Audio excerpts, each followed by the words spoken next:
It's something you already know, that a whole new world opens up for you as you improve your listening skill to a certain level to figure out which word they choose when the native speakers speak a sentence or a phrase.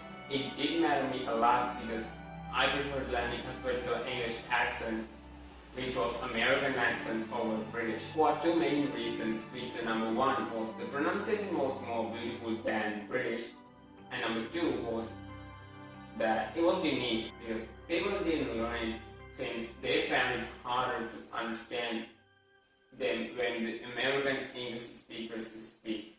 Well, at least in my region. So as you know, what I'm going to talk about today is how YouTube helped me become an upper intermediate English learner from an intermediate English learner. I should thank YouTube for that, for sure. It took me about 3 years to learn English. From intermediate level to upper intermediate level at least, but it still works, right? I'll put the links to the channels I'm mentioning in this video and the description down below. So in my journey to upper intermediate level, the first YouTube channel that I was impressed by to my mind was English Speeches, which at the time had a whole bunch of speeches having big subtitles on the video itself that were delivered by both native and non-native English speakers. I personally preferred the native ones. I remember once I had been watching the speech Steve Jobs made at Stanford University for a few times a day for a few days to make sure that I myself can recognize the pronunciation of each word he said. I never graduated from college, and this is the closest I've ever gotten to a college graduation. Today, I want to tell you 3 stories from my life. That's it. So that for me was a confidence booster. The second channel was Link Marina. So Marina was a Russian living in California, United States. Okay guys, so let's look at the apartment where I'm staying in San Francisco. So basically this is the entrance with a lot of storage. Today I'm going to teach you this technique. I'm going to teach you how native speakers do it so you can do it to sound more native, and so that you understand the mechanics behind kind of faster speaking, so you can understand native speakers. Connecting everything. What do you do? What do you do? But Americans would never say it like this. What do you do? They'll say, what do you do? What do you do? What do you do? It was easier for me to understand her since she wasn't a native speaker, but still I had to keep captions on anyway. Captions do really help, by the way.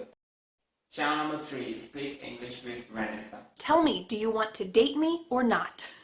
Someone is being too indirect about this.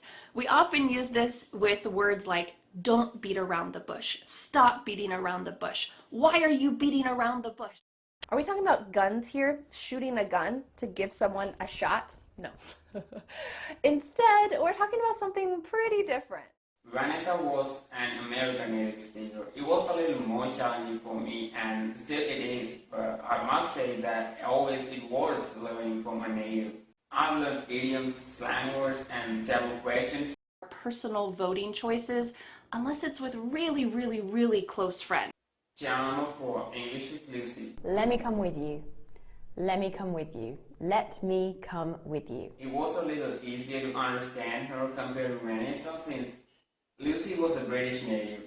If you're interested in British accent, then it could be the perfect place. Splash, you attract a lot of attention.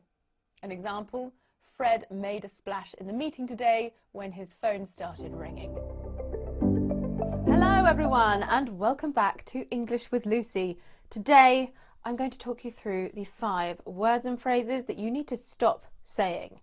Channel number 5, Learn English with Bob the Canadian.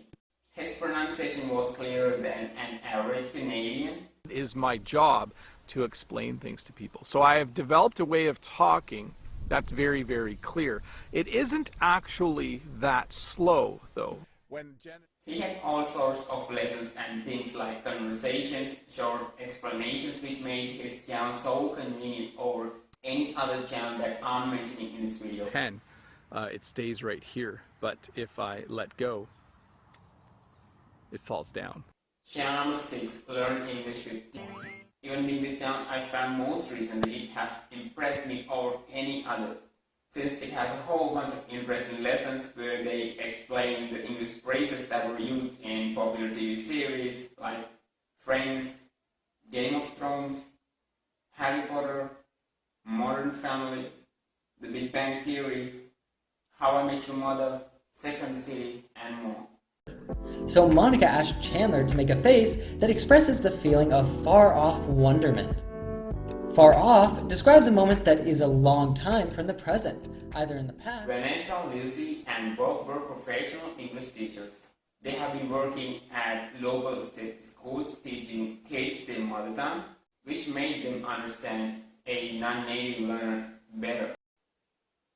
I hope you guys enjoyed this video. I hope you guys got something new. If you did, please give it a thumbs up. Thank you for watching this video.